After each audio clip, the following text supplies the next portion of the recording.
Selamat datang di zona narasi, tempat di mana kisah-kisah nyata bertemu dengan imajinasi. Di sini, kita akan menjelajahi berbagai cerita yang beredar di masyarakat, dari yang menginspirasi hingga yang menggugah rasa penasaran. Setiap episode, kami akan membahas kejadian-kejadian yang mungkin pernah Anda dengar, namun dengan sudut pandang yang berbeda. Dari misteri yang belum terpecahkan hingga kisah heroik yang mengubah hidup, zona narasi hadir untuk membawa Anda lebih dekat dengan realita yang sering kali tersembunyi di balik berita. Bersiaplah untuk terhanyut dalam narasi yang mendalam dan penuh makna. Jangan lupa untuk subscribe dan aktifkan notifikasi agar Anda tidak ketinggalan setiap cerita menarik yang kami sajikan. Mari kita mulai perjalanan ini bersama-sama dan temukan makna di balik setiap kisah. Di balik keindahan arsitektur dan pesona alam Taman Sari, tersembunyi sebuah mitos yang telah beredar selama berabad-abad. Konon, terdapat jalur lorong rahasia yang menghubungkan kompleks ini langsung ke Laut Selatan, tempat bersemayamnya Nyi Roro Kidul, Ratu Laut yang legendaris. Jalur ini dulunya digunakan oleh pihak keraton untuk melakukan pertemuan rahasia dengan Sang Ratu, menjalin hubungan yang penuh misteri dan kekuatan.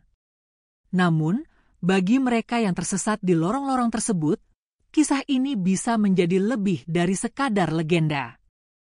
Ketika Dika, seorang pemuda yang berkunjung ke Taman Sari, terpisah dari teman-temannya, ia tanpa sengaja menemukan jalur tersebut dan terjebak dalam pengalaman yang menegangkan.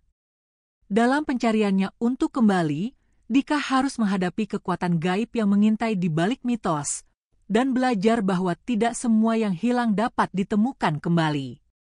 Apakah ia akan berhasil keluar dari lorong-lorong misterius ini, atau akan terjebak selamanya dalam kisah yang telah lama terlupakan? Jangan lewatkan petualangan seru ini. Like, komen, dan subscribe untuk mengikuti perjalanan Dika dan mengetahui lebih lanjut tentang misteri Taman Sari serta apa yang terjadi selanjutnya. Bergabunglah dalam eksplorasi ini dan temukan rahasia yang tersembunyi di balik lorong-lorong yang penuh teka-teki. Di bawah sinar matahari yang cerah, Rina, Dika, dan Andi melangkah memasuki kompleks Taman Sari, Yogyakarta. Suara gemericik air dari kolam-kolam yang dikelilingi pepohonan rindang menyambut mereka, menciptakan suasana yang tenang dan damai. Rina, yang selalu antusias dengan sejarah, tidak bisa menahan diri untuk mengagumi keindahan arsitektur yang ada di sekelilingnya. Lihat deh, Dika. Arsitekturnya luar biasa. Ini adalah contoh sempurna dari budaya Jawa, ujarnya sambil menunjuk ke arah bangunan yang dihiasi ukiran-ukiran indah. Dika, yang lebih suka menjelajahi tempat-tempat baru, hanya mengangguk sambil mengamati detail-detail kecil pada bangunan tersebut. Namun, saat mereka melanjutkan perjalanan, Dika merasakan perutnya mulai tidak nyaman. Iya, Rina. Tapi, aku agak tidak enak badan. Kayaknya aku perlu ke toilet, katanya sambil memegang perutnya. Rina dan Andi saling bertukar pandang, menyadari bahwa Dika memang sering kali tidak tahan saat berkeliling. Andi, yang selalu siap membantu, tersenyum dan berkata, "Oke, cepatlah.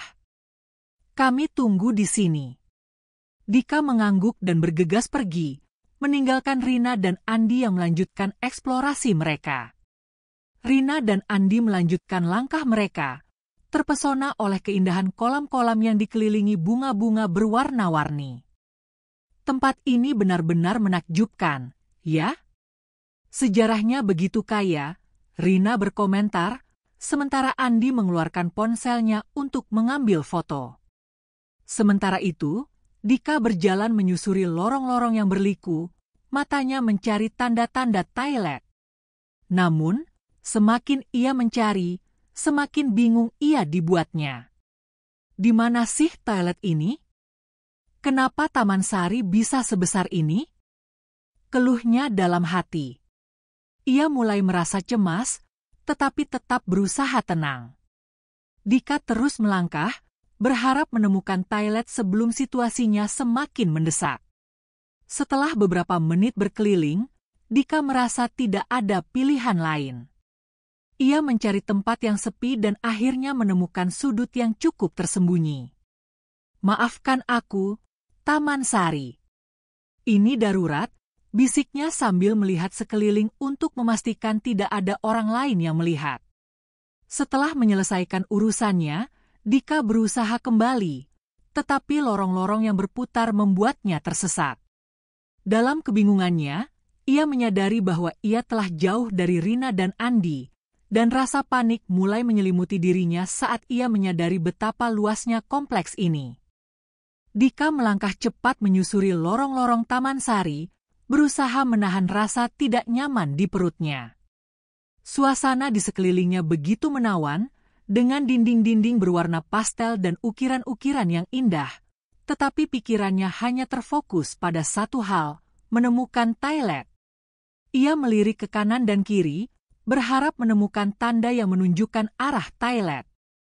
Namun, lorong-lorong yang berkelok-kelok tampak sama, membuatnya semakin bingung. Setelah beberapa menit berjalan, Dika mulai merasa cemas. "Kenapa sih tidak ada tanda-tanda toilet di sini?" gumamnya sambil mempercepat langkah. Ia melihat sekeliling, berharap menemukan seseorang yang bisa membantunya. Namun, Taman Sari tampak sepi, hanya ada suara air yang mengalir dari kolam-kolam di dekatnya. Dika merasa terasing di tengah keindahan tempat itu, dan rasa panik mulai merayap ke dalam pikirannya. Akhirnya, Dika memutuskan untuk bertanya kepada seorang petugas yang ia temui di dekat salah satu kolam. "Permisi, Pak. Di mana toilet terdekat?" tanyanya dengan nada mendesak. Petugas itu tersenyum ramah dan menunjuk ke arah lorong yang lebih jauh. "Ikuti jalan ini, lalu belok kiri. Toilet ada di ujung sana," jawabnya. Dika mengucapkan terima kasih dan segera melanjutkan langkahnya, berharap kali ini ia tidak akan tersesat lagi. Namun, setelah berjalan beberapa menit, Dika merasa semakin tidak nyaman. Lorong yang ditunjukkan petugas itu tampak tidak berujung, dan ia mulai meragukan arah yang diberikan. "Apa aku sudah salah jalan?" pikirnya, sambil memperhatikan dinding-dinding yang tampak serupa. Ia merasa seolah-olah terjebak dalam labirin, dan setiap langkahnya hanya membawa lebih jauh dari tujuan. Dengan rasa putus asa, Dika memutuskan untuk mencari tempat yang lebih sepi untuk buang air kecil. Ia melihat sebuah lorong kecil yang tampak lebih tenang dan sepi. "Mungkin di sini ada tempat yang bisa aku gunakan," ujarnya dalam hati. Ia melangkah masuk ke lorong tersebut, berharap menemukan sudut yang aman. Namun, saat ia melangkah lebih dalam, suasana di sekelilingnya mulai terasa berbeda, lebih gelap dan misterius. Setelah memastikan tidak ada orang lain di sekitar, Dika merasa lega. "Akhirnya, aku bisa tenang sejenak," bisiknya sambil melihat sekeliling. Ia mengatur napas dan bersiap untuk menyelesaikan urusannya. Namun, saat ia sedang dalam posisi, suara gemericik air dari kolam-kolam di luar terdengar semakin jauh, seolah-olah mengingatkannya bahwa ia sedang berada di tempat yang tidak seharusnya. Dika merasa sedikit bersalah, tetapi rasa urgensi membuatnya mengabaikan perasaan itu. Setelah menyelesaikan urusannya, Dika berusaha kembali ke rombongan. Namun, saat ia berbalik, ia menyadari bahwa lorong-lorong yang ia lewati tampak sangat berbeda. "Di mana aku? Kenapa semua lorong ini terlihat sama?" pikirnya, mulai merasakan ketakutan. Ia berjalan maju, berharap menemukan jalan kembali, tetapi setiap langkahnya hanya membawa lebih dalam ke dalam labirin Taman Sari. Dalam kebingungan, Dika mulai memanggil nama Rina dan Andi, tetapi suaranya hanya teredam oleh keheningan. "Rina! Andi!" teriaknya, tetapi tidak ada jawaban. Rasa panik mulai menyelimuti dirinya saat ia menyadari betapa luasnya kompleks ini dan betapa mudahnya ia tersesat. Dika merasa terasing dan sendirian, dan saat itulah ia melihat sosok misterius berdiri di ujung lorong, menawarkannya bantuan. Tanpa menyadari bahaya yang mengintai, Dika merasa seolah-olah ada harapan untuk menemukan jalan pulang. Dika melangkah lebih jauh ke dalam lorong-lorong yang tampak semakin gelap dan berliku. Setiap langkahnya terasa berat, dan rasa panik mulai menguasai pikirannya. Apa yang terjadi? Kenapa aku bisa tersesat di tempat ini? Pikirnya, sambil berusaha menenangkan diri. Ia berusaha mengingat jalan yang ia lalui, tetapi semua lorong tampak sama, dan rasa bingung semakin menyelimuti dirinya. Saat Dika berbalik untuk mencari jalan kembali, ia melihat bayangan di ujung lorong. Sosok itu tampak samar, dikelilingi oleh cahaya redup yang memantul dari dinding. Dika merasa ada sesuatu yang aneh, tetapi rasa putus asa membuatnya melangkah maju. Mungkin orang itu bisa membantuku, gumamnya dalam hati, berharap sosok tersebut adalah seseorang yang bisa menunjukkan jalan pulang. Ketika Dika semakin dekat, sosok itu mulai terlihat lebih jelas. Ia mengenakan pakaian tradisional Jawa yang indah, lengkap dengan kain batik dan selendang yang melambai lembut. Wajahnya tenang, tetapi ada aura misterius yang menyelimuti dirinya. "Kau tampak tersesat, Nak," ucap sosok itu dengan suara lembut namun tegas. Dika merasa terpesona sekaligus ketakutan mendengar suara itu. "Iya, saya tidak bisa menemukan jalan kembali ke teman-teman saya. Bisa tolong tunjukkan jalan?" tanyanya, berusaha terdengar tenang meskipun jantungnya berdebar kencang. Sosok itu tersenyum, tetapi senyumnya tidak sepenuhnya menenangkan. "Ikutlah denganku. Aku tahu jalan menuju tempat yang kau cari," jawabnya, mengulurkan tangan seolah mengajak Dika untuk mengikuti. Dika merasa ada sesuatu yang aneh dengan tawaran itu, tetapi rasa putus asa membuatnya mengangguk. "Baiklah, saya akan mengikuti Anda," katanya, meskipun dalam hati ia merasa ragu. Sosok itu mulai melangkah, dan Dika mengikuti di belakangnya, merasakan ketegangan yang semakin meningkat. Lorong-lorong yang mereka lewati semakin gelap, dan Dika merasa seolah-olah mereka semakin jauh dari tempat yang dikenalnya. Saat mereka berjalan, Dika memperhatikan detail-detail kecil di sekitar mereka. Dinding-dindingnya dihiasi dengan ukiran-ukiran yang indah, tetapi ada sesuatu yang membuatnya merasa tidak nyaman. "Siapa sebenarnya Anda?" Dika bertanya, berusaha memecah keheningan. Sosok itu berhenti sejenak dan menatap Dika dengan tatapan tajam. "Aku adalah penjaga tempat ini, dan aku tahu banyak tentang sejarah dan rahasia yang tersembunyi di dalamnya," jawabnya dengan nada yang penuh misteri. Dika merasa terpesona oleh jawaban itu, tetapi rasa takutnya tidak kunjung reda. "Apa yang terjadi jika aku tidak bisa menemukan jalan kembali?" tanyanya, suaranya bergetar.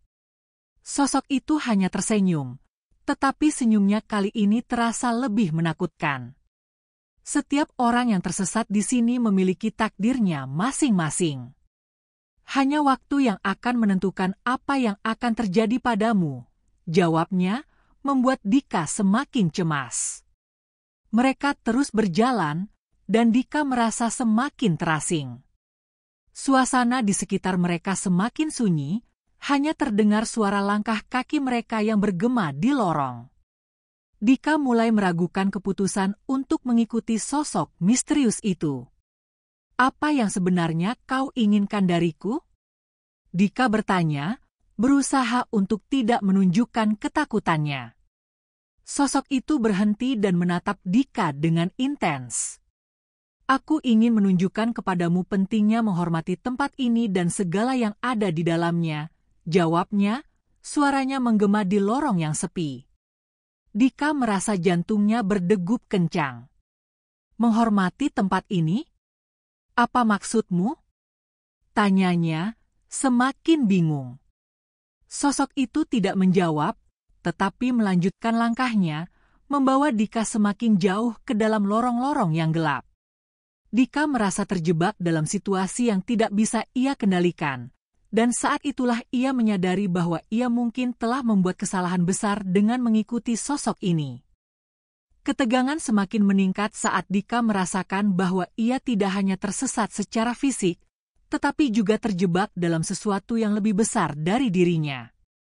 Akhirnya, mereka tiba di sebuah ruangan yang luas, dan Dika tertegun melihat pemandangan di depannya. Di tengah ruangan, ada sebuah kolam yang dikelilingi oleh batu-batu besar, dan di seberangnya, sosok misterius itu berdiri dengan anggun. "Selamat datang di tempat yang tidak pernah kau bayangkan," katanya, dan Dika merasakan ketakutan yang mendalam saat ia menyadari bahwa ia telah melangkah ke dalam dunia yang tidak ia kenal, di mana segala sesuatu bisa berubah dalam sekejap. Setelah Dika pergi untuk mencari toilet, Rina dan Andi melanjutkan eksplorasi mereka di Taman Sari. Namun, seiring berjalannya waktu, Rina mulai merasakan ketidaknyamanan. "Andi, sudah cukup lama Dika pergi. Seharusnya dia sudah kembali," ucapnya sambil melirik ke arah lorong tempat Dika pergi. Andi mengangguk, tetapi ia berusaha untuk tetap tenang. "Mungkin dia hanya terjebak dalam antrean atau kesulitan menemukan toilet," jawabnya, berusaha meyakinkan Rina dan dirinya sendiri. Namun, saat menit demi menit berlalu, kekhawatiran Rina semakin meningkat. "Aku tidak suka ini, Andi. Kita harus mencarinya," katanya dengan nada cemas. Andi melihat sekeliling, mencoba mencari tanda-tanda keberadaan Dika. "Oke, kita bisa mulai mencarinya. Tapi kita harus tetap tenang dan tidak panik," ujarnya, berusaha menenangkan Rina. Mereka berdua sepakat untuk membagi tugas, dengan Rina menuju ke arah kolam dan Andi menjelajahi lorong-lorong yang lebih dalam. Rina berjalan cepat menuju kolam, berharap Dika ada di sana.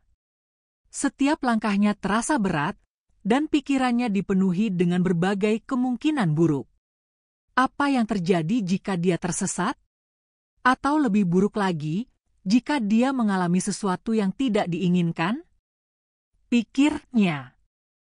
Ketika ia tiba di kolam, ia melihat sekeliling, tetapi tidak ada tanda-tanda Dika. Hatinya semakin berdebar, dan ia mulai merasa cemas. Sementara itu, Andi menjelajahi lorong-lorong yang lebih dalam, memanggil nama Dika dengan suara yang semakin keras. "Dika, di mana kamu?" teriaknya, tetapi hanya keheningan yang menjawab. Setiap kali ia berbelok, harapannya untuk menemukan Dika semakin menipis. Dia pasti tidak akan pergi jauh. Dia pasti hanya tersesat, ucapnya pada dirinya sendiri, meskipun ia mulai meragukan keyakinannya. Rina kembali ke tempat mereka semula, berharap Dika sudah kembali. "Andi, aku tidak suka ini. Kita harus melakukan sesuatu," katanya dengan nada putus asa. Andi mengangguk, merasakan ketegangan yang sama. "Baiklah, mari kita coba telepon dia. Mungkin dia bisa menjawab," usulnya. Mereka berdua mengeluarkan ponsel dan mencoba menghubungi Dika, tetapi tidak ada jawaban. Rina merasa semakin cemas, dan Andi mulai merasakan ketidakpastian yang sama. "Dia pasti baik-baik saja, kan?" tanya Rina. Suaranya bergetar. Andi berusaha menenangkan Rina. "Tentu saja.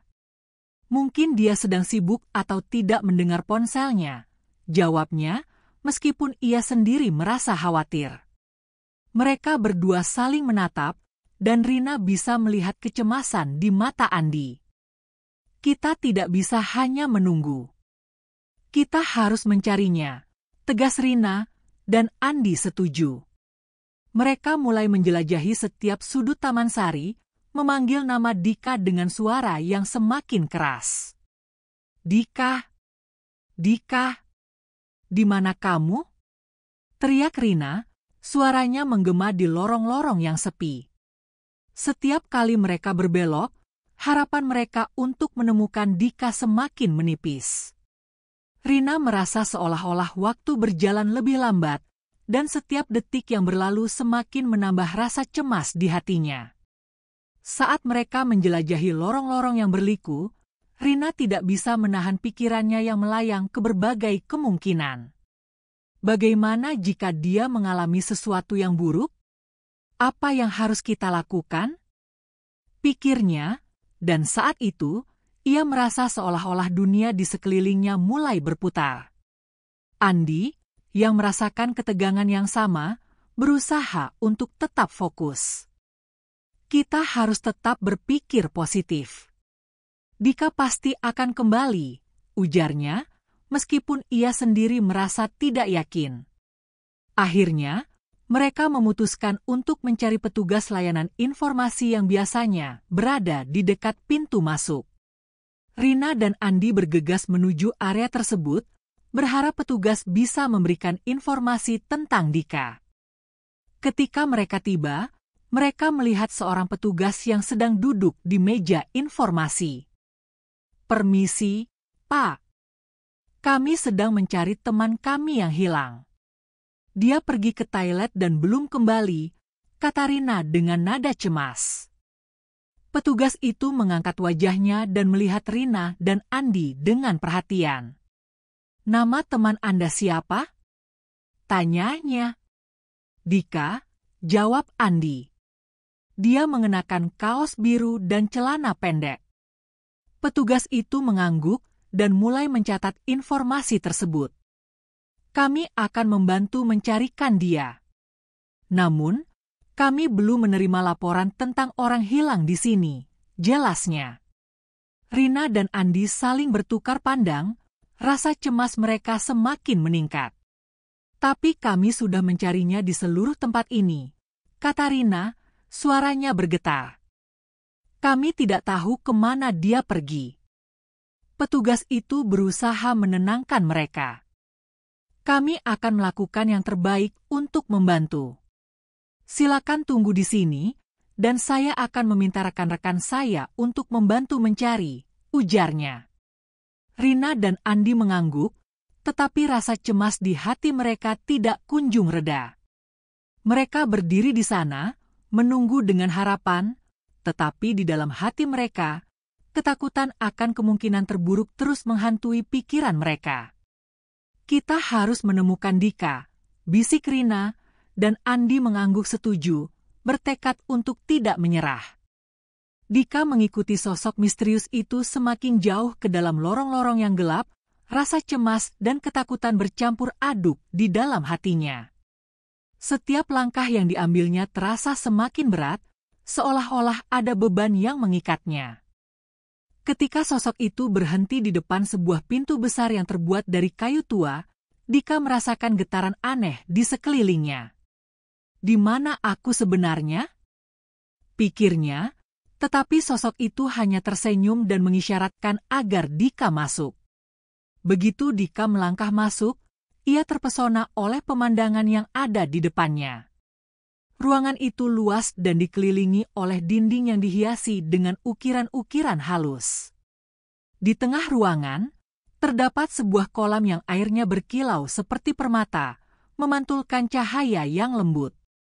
Namun, suasana yang indah itu segera tergantikan oleh rasa takut yang menyelimuti Dika saat ia melihat sosok anggun berdiri di tepi kolam. Wanita itu mengenakan kebaya hijau yang berkilau, rambutnya panjang dan terurai, dan matanya memancarkan aura yang kuat. Dika merasa seolah-olah terhipnotis oleh kehadiran sosok itu. Siapa dia? Tanyanya dalam hati, tetapi saat sosok itu menatapnya, Dika merasakan ketakutan yang mendalam. Aku adalah Nyai Roro Kidul, Ratu Laut Selatan, ucapnya dengan suara yang lembut namun menggema, seolah-olah suara itu berasal dari kedalaman lautan.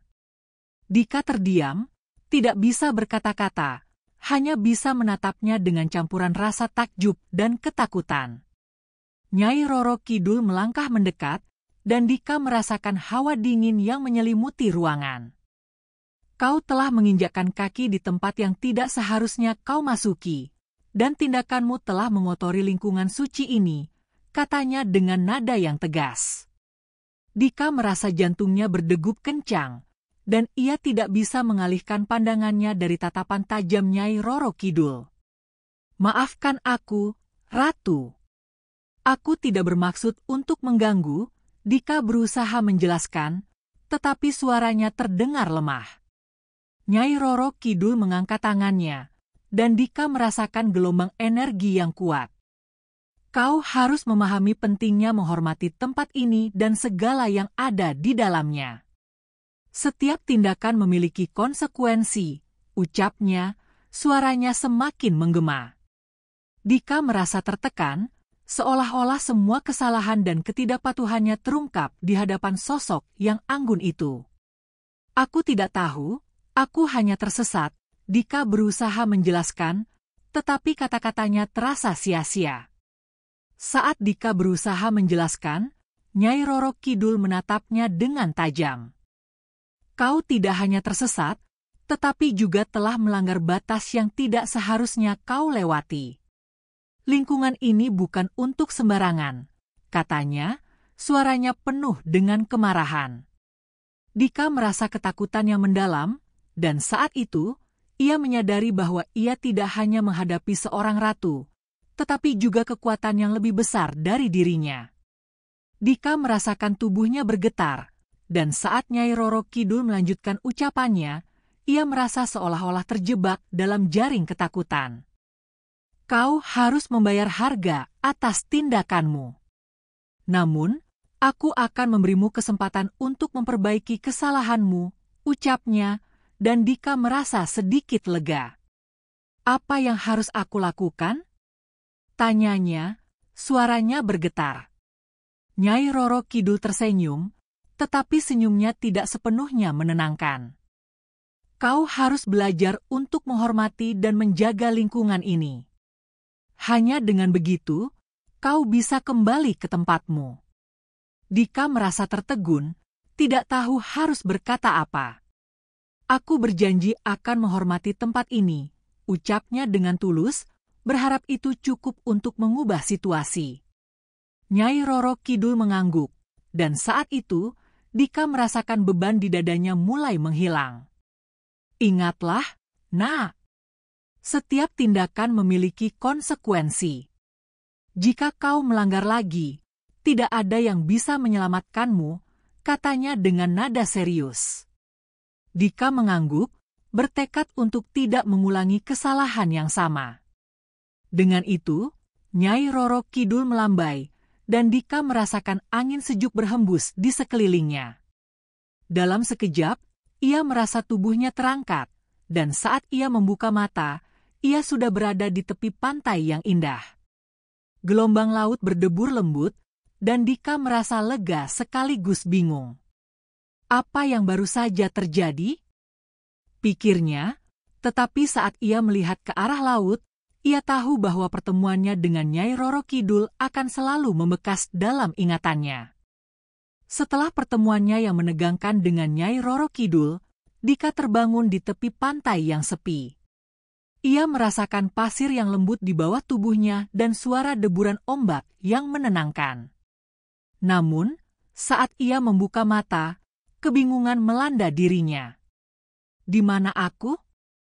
Pikirnya, sambil berusaha mengingat apa yang terjadi sebelumnya. Tubuhnya terasa lemah, dan kepalanya berdenyut nyeri. Dika mencoba bangkit, tetapi rasa pusing membuatnya terpaksa kembali terjatuh. Sementara itu, sekelompok nelayan yang sedang bersiap untuk melaut melihat sosok tergeletak di tepi pantai. Mereka saling bertukar pandang, penasaran dan khawatir. Lihat! Ada orang tergeletak di sana. Seru salah satu nelayan, menunjuk ke arah Dika. "Ayo, kita periksa," jawab nelayan lainnya, dan mereka segera bergegas menuju Dika. Saat mereka mendekat, mereka bisa melihat bahwa Dika tampak tidak berdaya. Ketika para nelayan itu sampai di samping Dika, mereka segera mengelilinginya. "Bangun, Nak. Apa yang terjadi padamu?" tanya salah satu nelayan, menggoyangkan bahu Dika dengan lembut. Dika membuka matanya perlahan, dan saat melihat wajah-wajah khawatir di sekelilingnya, ia merasa sedikit lega. Saya tersesat," jawab Dika dengan suara yang lemah. "Saya tidak tahu bagaimana bisa sampai di sini." Para nelayan saling bertukar pandang, dan salah satu dari mereka, yang tampak lebih tua, berkata, "Kau sudah lama tergeletak di sini. Kami khawatir kau tidak akan bangun lagi." Dika merasa terkejut mendengar itu. 3 hari? Saya sudah hilang selama 3 hari? Tanyanya, suaranya bergetar. "Ya, kami menemukannya saat kami hendak melaut pagi ini," jawab nelayan yang lebih tua itu. Dika merasa bingung dan cemas, memikirkan Rina dan Andi yang pasti sangat khawatir. Setelah beberapa saat, para nelayan membantu Dika bangkit dan membawanya ke perahu mereka. "Kau harus minum dan beristirahat," kata nelayan yang lebih tua sambil memberikan air kelapa segar. Dika menerima air itu dengan tangan yang gemetar, merasakan rasa manis dan segar yang mengalir ke tenggorokannya.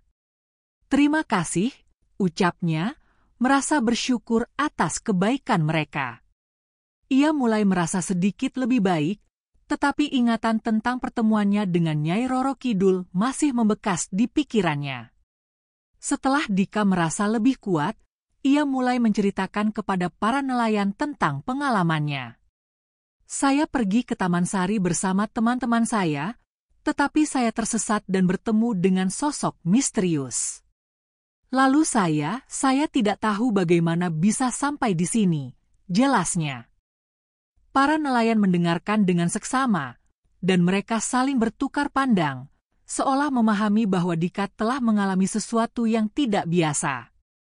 "Tempat itu memang memiliki banyak cerita dan misteri," kata nelayan yang lebih tua. "Banyak orang yang tersesat di sana, dan tidak semua dari mereka kembali." Dika merasakan ketakutan yang mendalam saat mendengar kata-kata itu. "Saya berjanji tidak akan mengulangi kesalahan yang sama," ucapnya, bertekad untuk lebih menghargai tempat-tempat yang ia kunjungi di masa depan. Setelah merasa lebih baik, Dika mengambil ponselnya dan mencoba menghubungi Rina dan Andi. "Semoga sinyal di sini cukup baik," gumamnya, menekan nomor Rina. Jantungnya berdebar saat menunggu sambungan terhubung. "Ayo, angkat, bisiknya penuh harapan. Tak lama kemudian, suara Rina terdengar di ujung telepon. "Dika, akhirnya. Di mana kamu? Kami sangat khawatir." Suara Rina penuh emosi, dan Dika merasakan beban di hatinya mulai terangkat. "Rina, aku baik-baik saja. Aku ditemukan oleh nelayan dan sekarang berada di rumah Pak Joko," jelas Dika, suaranya bergetar karena lega. "Kami sudah mencarimu ke seluruh Taman Sari. Kami sangat khawatir," kata Rina, suaranya masih bergetar. "Maafkan aku, Rina. Aku tersesat dan mengalami hal yang sangat menakutkan. Tapi aku selamat sekarang," jawab Dika, berusaha menenangkan mereka. "Aku akan segera pulang, dan kita bisa bertemu." Cerita ini mengisahkan petualangan Dika yang terjebak dalam lorong-lorong misterius di Taman Sari, di mana ia menghadapi tantangan dan kekuatan gaib yang berhubungan dengan mitos Nyi Roro Kidul. Pengalaman Dika mengajarkan kita bahwa terkadang kita harus menghadapi ketakutan dan tantangan untuk menemukan jalan kembali ke diri kita sendiri. Selain itu, cerita ini mengingatkan kita akan pentingnya menghormati tempat-tempat yang kita kunjungi, serta memahami bahwa setiap tindakan memiliki konsekuensi. Persahabatan yang kuat dan saling mendukung juga menjadi kunci untuk melewati masa-masa sulit. Jangan lewatkan petualangan seru lainnya. Stay tuned di channel YouTube Zona Narasi untuk lebih banyak cerita menarik dan misteri yang menunggu untuk diungkap. Jangan lupa untuk like, komen, share, dan subscribe agar kamu tidak ketinggalan setiap update terbaru dari kami. Bergabunglah dalam komunitas kami dan mari kita eksplorasi dunia cerita bersama.